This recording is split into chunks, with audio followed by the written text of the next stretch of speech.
देवों के देव महादेव, जिनकी केवल थोड़ी सी पूजा करने से ही वो खुश हो जाते हैं। ऐसे में दोस्तों अक्सर भगवान शिव की परिक्रमा का बड़ा महत्व माना गया है, खास करके शिवलिंग की, जिसे कि प्रदक्षिणा करना कहते हैं। और ये जो ट्रेडिशन है वो काफी पुराना है। इवन हमारे वेदों में भी इस बारे में लिखा हुआ है, जिक्र किया हुआ है। और अक्सर आपने देखा होगा कि सभी देवी देवताओं की पूजा विधि में परिक्रमा बहुत जरूरी होती है।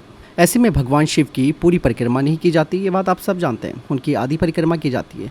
लेकिन दोस्तों आधी परिक्रमा करने के पीछे का रीजन क्या है वो जानना बहुत जरूरी हो जाता है। दरअसल आधी परिक्रमा इसीलिए की जाती है क्योंकि शिव के सोम सूत्र को लांघा नहीं जा सकता है, और इस परिक्रमा का नाम चंद्राकार परिक्रमा भी कहा जाता है। भगवान शिव को ज्योति माना जाता है हमारे ग्रंथों में, क्योंकि उनके आसपास का क्षेत्र पूरा चंद्र है। इसलिए आपने भगवान शिव के सिर पर आधा चंद्र देखा होगा। इवन दोस्तों भगवान शिव की प्रदक्षिणा का उल्लंघन नहीं करना चाहिए, और जाने अनजाने में तो कतई नहीं, क्योंकि ये सब चीजें दोस्तों मान्यताओं के अनुसार है। कई इसके पीछे रीजंस माने जाते हैं।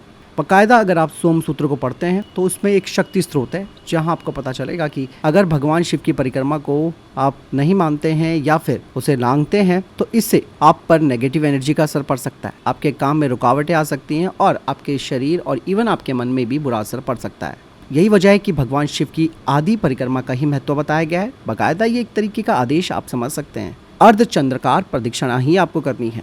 भगवान शिव की आधी परिक्रमा करने से ही भगवान शिव खुश हो जाते हैं। और किस दिशा से ये परिक्रमा करनी चाहिए ये भी आपको जानना जरूरी है।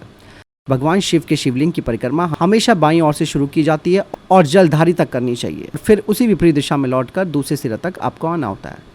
चीज़ें दोस्तों हमारे धार्मिक ग्रंथों में बहुत सारी हैं जो कि बताती हैं कि इन सब चीज़ों के फायदे और नुकसान दोनों होते हैं। इसीलिए भगवान की परिक्रमा दाईं ओर से तो शुरू करनी ही नहीं चाहिए। हमेशा बाईं ओर से ही भगवान शिव की परिक्रमा कीजिए, और ये एक नियम है जिनका पालन किया जाता है तो आपके जीवन में खुशियाँ आती हैं, आपके धन के रास्ते खुलते हैं, वैभव आपको मिलता है। बहुत सारी चीज़ें हैं जो कि अब साइंटिफिकली भी मानी जाने लगी हैं। भगवान शिव के ऊपर कई तरीके की रिसर्च भी की जा रही हैं। फिलहाल इस बारे में आपकी क्या राय है, कमेंट सेक्शन में लिखकर जरूर बताइएगा। मिलता हूं नए वीडियो के साथ। नमस्कार।